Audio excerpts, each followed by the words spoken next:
Hello friends, स्वागत है आप सभी का हमारे YouTube channel UK triple S C N के पर। तो फ्रेंड्स, आज मैं आपको राजा मानसा के बारे में सेकंड वीडियो देने जा रहा हूं, जिसमें मैं आज आपको राजा मानसा के कुछ महत्वपूर्ण प्रश्न बताऊंगा। ठीक है, तो चलिए फ्रेंड्स, वीडियो को स्टार्ट करते हैं। और आपको एक बार बताओ कि राजा मानसा की मैं पहले एक वीडियो बना चुका हूँ, तो आप वहां पे जाके वो वीडियो भी देख सकते हैं। और ये मेरी कौन से पार्ट 2 है, राजा मानसा के बारे में पार्ट 2।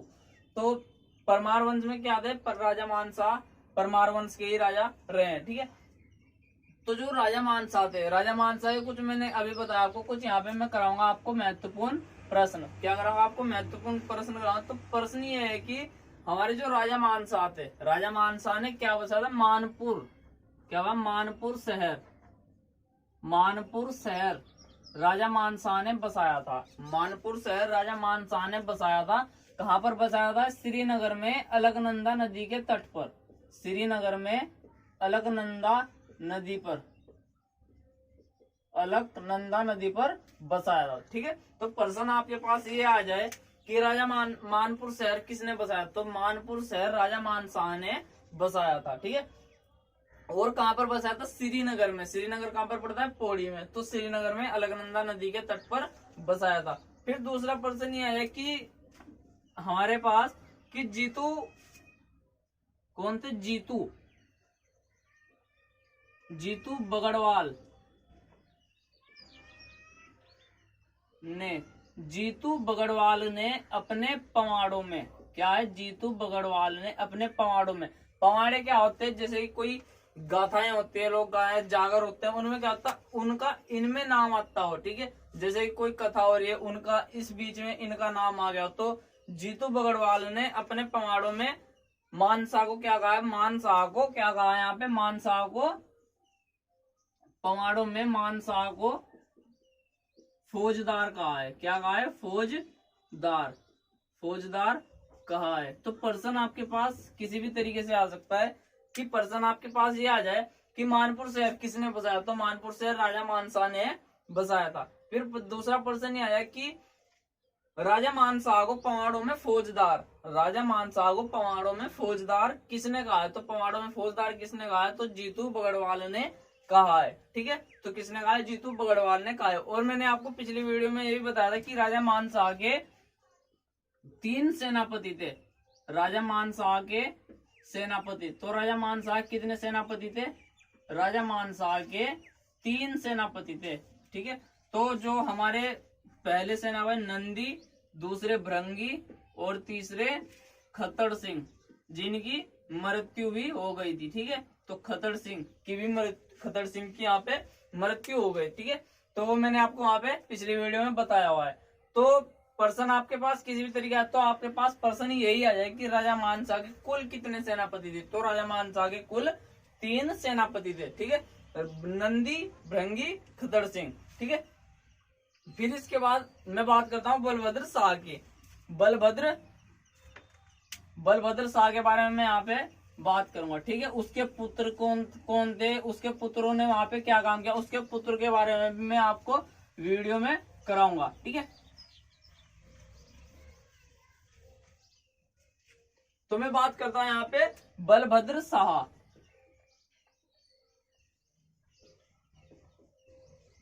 बलभद्र शाह, तो बलभद्र शाह के क्या थे, बलभद्र शाह के 2 पुत्र थे। बलभद्र शाह के कितने पुत्र थे, बलभद्र शाह के 2 पुत्र थे। पहला वो राजा मानसा और दूसरे कौन थे, महीपति शाह। फिर उनके भी पुत्र थे। क्या हुआ, बलभद्र शाह के कितने पुत्र थे, बलभद्र शाह के पुत्र राजा मानसा और इधर महीपति शाह, महीपति शाह। तो राजा मानसा और महीपति शाह ये क्या थे, इनके पुत्र थे। ठीक है, आपको समझ में आ गया क्या थे, इनके पुत्र। फिर राजा मानसा के भी पुत्र थे, श्याम शाह और धाम शाह। राजा मानसा के भी पुत्र थे, श्याम शाह और ध्यान शाह। फिर हम बात करते हैं श्याम शाह की। श्याम शाह के भी फिर एक पुत्र थे, श्याम शाह के पुत्र थे दूलाराम शाह। लेकिन क्या है, दूलाराम शाह का कोई स्पष्ट प्रमाण यहाँ पे नहीं मिलता है। प्रश्न आपके पास किसी भी तरीके से आ सकता है कि राजा मानसा के कितने पुत्र थे? तो राजा मानसा के 2 पुत्र थे। पहला पुत्र जो श्याम शाह और दूसरा धान शाह, ठीक है। फिर श्याम शाह के भी पुत्र थे दुलाराम शाह, लेकिन यहाँ पे इनका क्या है, यहाँ पे इनका कोई उल्लेख नहीं मिलता है, यहाँ पे कोई स्पष्ट प्रमाण इनके नहीं मिलते। फिर मैं बात करता हूँ महिपति शाह की। महिपति शाह का क्या था, इनकी जो पत्नी थी, पत्नी कौन थी इनकी? कर्णावती। कर्णावती, तो इनकी जो पत्नी थी, पत्नी कौन थी इनकी? कर्णावती। और इनके जो पुत्र थे, दोनों के पुत्र का क्या नाम था इनके? इनके जो पुत्र थे वो थे पृथ्वीपति शाह। पृथ्वीपति शाह, आपको पता होगा कि महिपति शाह किसकी पत्नी थी? यहाँ पे महिपति शाह किसके पति थे? कर्णावती के, ठीक है। तो महिपति शाह की पत्नी का क्या नाम था? कर्णावती। और इनके पुत्र का क्या नाम था यहाँ पे? पृथ्वीपति शाह। पृथ्वीपति शाह, पृथ्वीपति शाह। इनके बारे में मैं आपको डिटेल में इन्हीं की वीडियो में जब आपको मैं कराऊंगा, इनके बारे में जब आपको मैं डिटेल में बताऊंगा, ठीक है। अभी तो क्या जो चीज चल रही है अभी हम उसी पर फोकस करेंगे, ठीक है। तो पृथ्वीपति शाह। अब फिर पृथ्वीपति शाह के पुत्र, पृथ्वीपति शाह के पुत्र कौन थे यहाँ पे? पृथ्वीपति शाह के पुत्र थे मेदिनी शाह। पृथ्वीपति शाह के पुत्र थे मेदिनी शाह। लेकिन हमारे पास क्या कि परमार वंश में क्या था? परमार वंश में अगर हम मेदिनी शाह को जोड़े तो अगर हम परमार वंश में क्या था? परमार वंश में हमारे पास 1947 तक 808 से 1947 तक 54 राजा बताए जाते हैं। 54 राजा बताए जाते हैं। लेकिन 54वां राजा अगर हम मेदिनी शाह को जोड़े तो तब 54 राजा वहां पे होते हैं, ठीक है। तो हमारे जो मेदिनी शाह और मेदिनी शाह के पुत्र कौन थे? फतेहपति शाह। फतेहपति शाह, ठीक है। कौन थे? आपको समझ में आ गया होगा कि अब एक बार डिटेल में मैं आपको बताऊं। बलभद्र शाह, बलभद्र शाह के पुत्र कौन थे? 2 पुत्र थे इसके, मानशाह और महिपति शाह। अब मैं मानशाह की बात कर रहा हूं। मानशाह के पुत्र कौन थे यहाँ पे? मानशाह के पुत्र तो यहाँ पे श्याम शाह और धान शाह। फिर श्याम शाह के पुत्र कौन थे? दुलाराम शाह। लेकिन इनका कोई स्पष्ट प्रमाण नहीं मिलता है। क्या नहीं मिलता? स्पष्ट प्रमाण इनका नहीं मिलता। फिर मैं बात करूंगा महिपति शाह। महिपति शाह की पत्नी कौन थी? रानी कर्णावती। रानी कर्णावती ने जो 1398 का युद्ध भी लड़ा था, ठीक है। फिर मैं बात करूंगा इनके जो पुत्र थे पृथ्वीपति शाह। पृथ्वीपति शाह के भी पुत्र थे मेदिनी शाह। फिर फतेहपति शाह, ठीक है। क्या थे? फतेहपति शाह यहाँ पे रहे हैं, ठीक है। फिर मैं बात करता हूँ यहाँ पे हमारे जो बलभद्र शाह के जितने पुत्र थे, इनके पुत्रों के बारे में यहाँ पे कंप्लीटली समझ में आ गया होगा। अब मैं बात करता हूँ यहाँ पे राजा मानशाह के बारे में। राजा मानशाह के बारे में यहाँ पे मैं बात करूंगा, ठीक है फ्रेंड्स। राजा मानशाह के बारे में मैं आपसे यहाँ पे बात करूंगा। और आप जिस तरीके से मैं आपको लिखा रहा हूँ इस तरीके से आप अपनी नोटबुक में इसको नोट भी करते रहिए, जिससे आपको कोई नोट्स बनाने में कोई परेशानी ना हो, ठीक है फ्रेंड्स। मैं बात करता हूं राजा मानशाह की। राजा श्याम शाह और उसका हमने मिला था। राजा श्याम शाह के बारे में मैं आपसे यहाँ पे बात करूं तो राजा श्याम शाह का जो कार्यकाल था वो था 1611 से लेकर 1631 तक का इसका कार्यकाल माना जाता है। कब से कब तक का कार्यकाल माना? तो 1631 से लेकर क्या था यहाँ पे? कार्यकाल की इसकी मैं बात करता हूँ। कार्यकाल कब से कब तक रहा है? कार्यकाल इनका 1611 से लेकर 1631 तक का राजा श्याम शाह का कार्यकाल रहा है। फिर ये क्या थे? 45वें क्रम के राजा रहे हैं। राजा थे कौन से क्रम के राजा? 45वें क्रम के। तो 45वें क्रम के राजा रहे। परमार वंश में कौन से क्रम के राजा रहे? परमार वंश में 45वें क्रम के राजा रहे। इन्हें क्या कहा गया? इन्हें मोहम्मद बिन तुगलक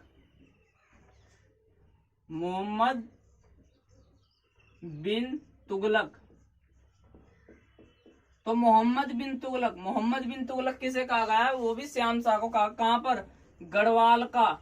किसका कहा गया? गढ़वाल का। गढ़वाल पर्सन आपके पास ये आ जाए कि गढ़वाल का मोहम्मद बिन तुगलक किसे कहा गया है? तो गढ़वाल का मोहम्मद बिन तुगलक राजा श्याम शाह को यहाँ पे कहा गया है। तो आपको इसके जो कार्यकाल है, राजा कौन से क्रम के रहे और इनका नाम या किस मंडल में किस नाम से इसको पुकारते हैं, वो आपको यहाँ पे क्लियर हो गया होगा। ठीक है, अब मैं बात करता हूँ श्याम शाह के बारे में। कुछ युद्ध हुए थे और उसमें क्या था, युद्ध में जो इनसे कौन आ रहा था, युद्ध में इनका दापा का राजा, दापा का राजा काकोवा मोर।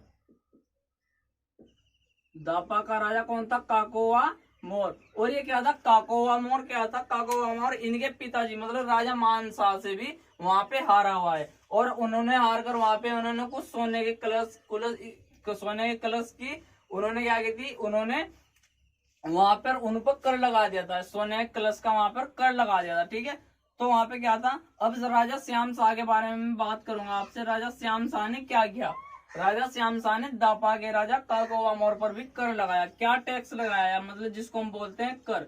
तो कर क्या था कि कुछ गाय जैसे कि चमर गाय या ऋषि गाय, चवर गाय या ऋषि गाय। तो पर्सन आपके पास किसी भी तरीके से आ सकता है कि दापा के राजा काकोवा मोर पर चमर गाय का टैक्स किसने लगाया था। तो चमर गाय का टैक्स किसने लगाया था, राजा श्याम शाह ने लगाया था। और आपको जैसे पता है उत्तराखंड आजकल बहुत नए नए पर्सन दे रहा है, तो पर्सन हमें हर जगह से निकालने की कोशिश करनी होगी। ठीक है, तो पर्सन आपके पास कहीं से भी आ जाए तो उत्तराखंड में आपको बिल्कुल बहुत अच्छे से डीपली से पढ़ के चलना होगा। ठीक है, तो दापा के राजा काकोवा मोर पर कर लगाया था, तो कर लगाया था चंवर गाय और ऋषि गाय का। तो पर्सन आपका सिर्फ यही आएगा यहाँ पे कि चंवर गाय का टैक्स किसने लगाया, ऋषि गाय का टैक्स किसने लगाया। तो किसने लगाया था, वो राजा श्याम शाह ने लगाया था। ठीक है, तो एक काकोवा, और वो क्यों लगाया था, वो इसलिए लगाया था क्योंकि इस राजा श्याम शाह के कार्यकाल में इसने क्या किया था, एक महल जलाया था, महल को जलाया। और इसने क्या, तिब्बत का एक गांव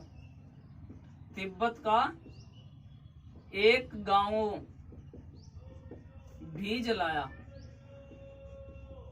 तिब्बत का एक गांव भी जलाया। तो इसने क्या किया था, दापा के राजा काकोवा मोर ने एक महल जला दिया और तिब्बत का एक गांव भी जला दिया। उसी कारण से राजा श्याम शाह ने इस पर कर लगा दिया था। ठीक है, अब मैं बात करता कुमाऊं में। कुमाऊं में कौन है, वहां पे कुमाऊं में हमारे लक्ष्मीचंद।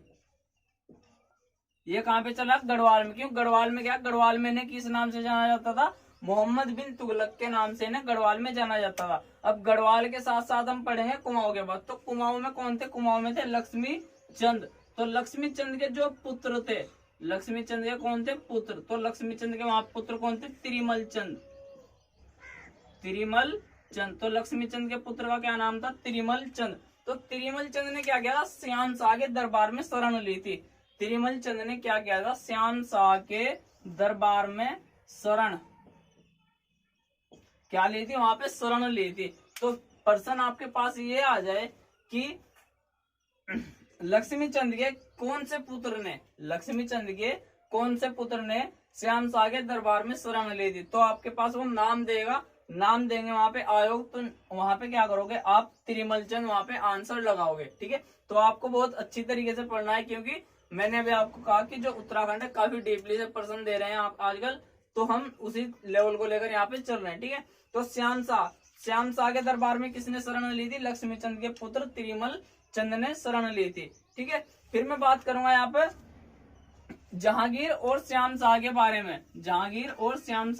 में। यहाँ पे अब मैं यहाँ पे बात करूंगा, और ये आपको समझ में आ गया होगा। ठीक है फ्रेंड, आपको ये अच्छी तरीके समझ में आ भी गया होगा।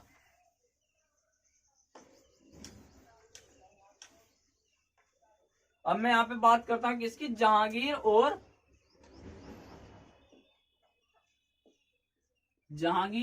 श्याम शाह के बारे में।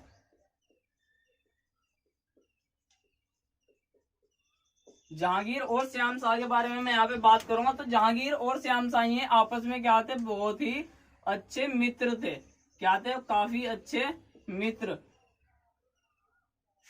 ठीक है, तो पर्सन आपके पास यहाँ से कोई नहीं बना।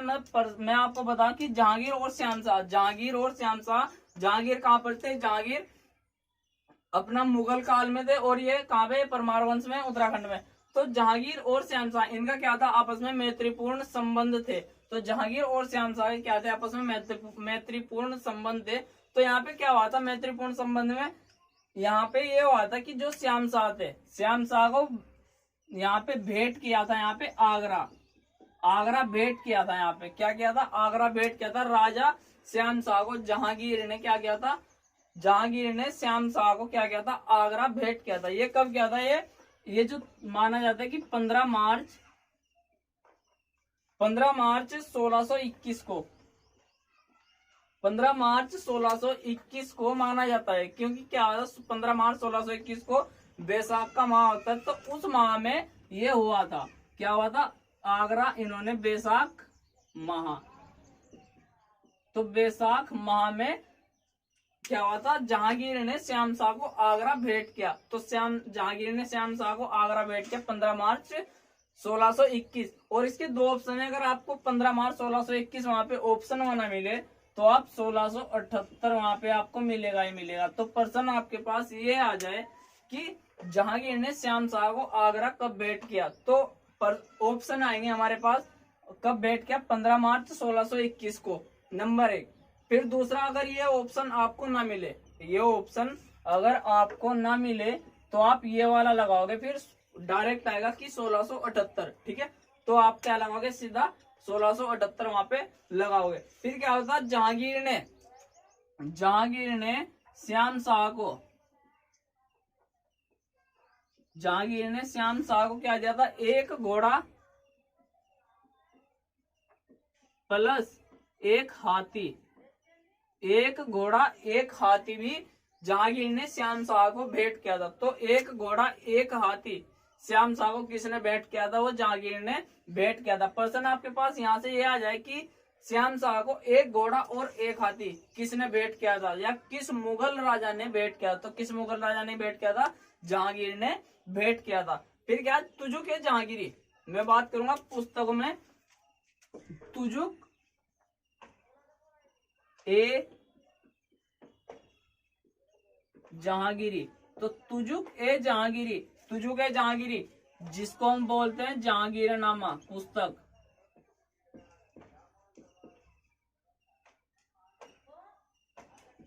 तुजुक ए जहांगीरनामा पुस्तक थी।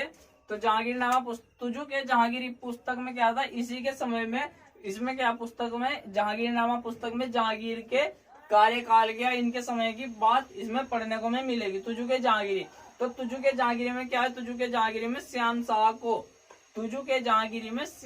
को श्याम सिंह कहा गया है।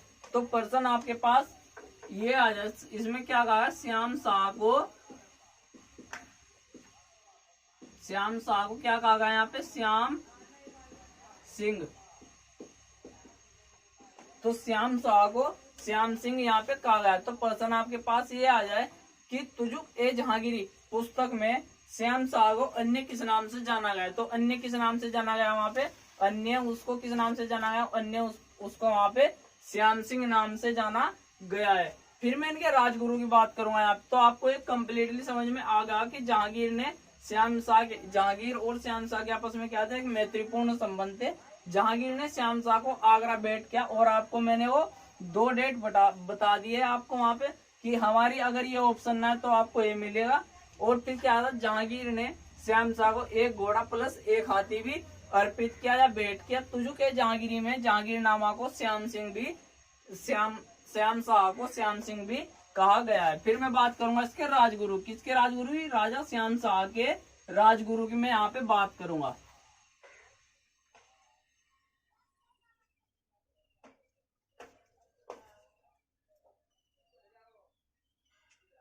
तो मैं यहाँ पे क्या करूंगा, राजगुरु की बात, राजा श्याम शाह के राजगुरु। तो जो राजा श्याम शाह के राजगुरु थे, राजा श्याम शाह के राजगुरु कौन थे, राजा श्याम शाह के राजगुरु थे गुरु शंकर। तो गुरु शंकर इन्होंने कौन सी पुस्तक की रचना की थी, इनकी रचना कौन सी थी, इनकी जो रचना थी वो थी वास्तु शिरोमणि। श्याम शाह के राजगुरु कौन थे, गुरु शंकर। गुरु शंकर की रचना का क्या नाम था, वास्तु शिरोमणि।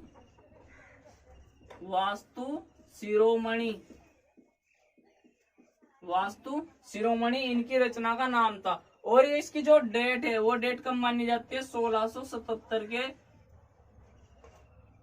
टाइम की मानी जाती है। तो इनकी जो डेट है वो कब की मानी जाती है, 1677 के समय में मानी जाती है। फिर मैं बात करता हूँ शामशाही बागान। शामाशाही बागान, शामाशाही बागान।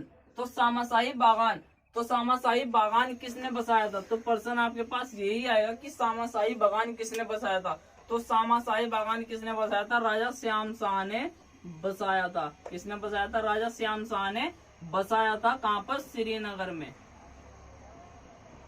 श्रीनगर में बसाया था। ठीक है, तो आपके पास प्रश्न आपको मैं एक बार रिकॉल कर दूं कि श्याम शाह के राजगुरु का क्या नाम था। प्रश्न आपके पास ये आ जाए कि श्याम शाह के गुरु का क्या नाम था। तो श्याम शाह के गुरु का क्या नाम था? श्याम शाह के गुरु का नाम था गुरु शंकर। इनके गुरु की कौन सी रचना थी? वास्तु शिरोमणि। और वास्तु शिरोमणि, तो इनके जो इन्होंने रचना की, इसका समय क्या माना जाता है? 1677 के आसपास इनका समय माना जाता है। ठीक है, फिर शामशाही बागान। शामशाही बागान क्या था? शामशाही बागान की वो किसने बसाया? शामशाही बागान बसाया। तो शामशाही बागान किसने बसाया? तो राजा श्याम शाह ने बसाया था, श्रीनगर में बसाया था। ठीक है फ्रेंड्स, तो आपको इस वीडियो में मैं आपको श्याम शाह के बारे में इतना ही बताऊंगा। फिर अगली वीडियो में आपको श्याम शाह के जो पादरी रहे, उनके समय में, श्याम शाह के समय में पादरी रहे, इन्होंने क्या क्या जीर्णोद्धार किए हैं, क्या क्या इन्होंने निर्माण किए हैं, और इनकी मृत्यु कब हुई, वो टोटल आपको अगली नेक्स्ट वीडियो में आपको कंप्लीट करा दूंगा। तो आप फ्रेंड्स इस वीडियो को जितने भी आपके जितने फ्रेंड्स हैं, इस वीडियो को आप उन सबको शेयर कीजिए ताकि उन्हें भी इस वीडियो से कुछ नया सीखने को मिले। ठीक है फ्रेंड्स, और आप वीडियो को ज्यादा से ज्यादा लाइक करें, शेयर करें और चैनल को सब्सक्राइब जरूर करें। धन्यवाद।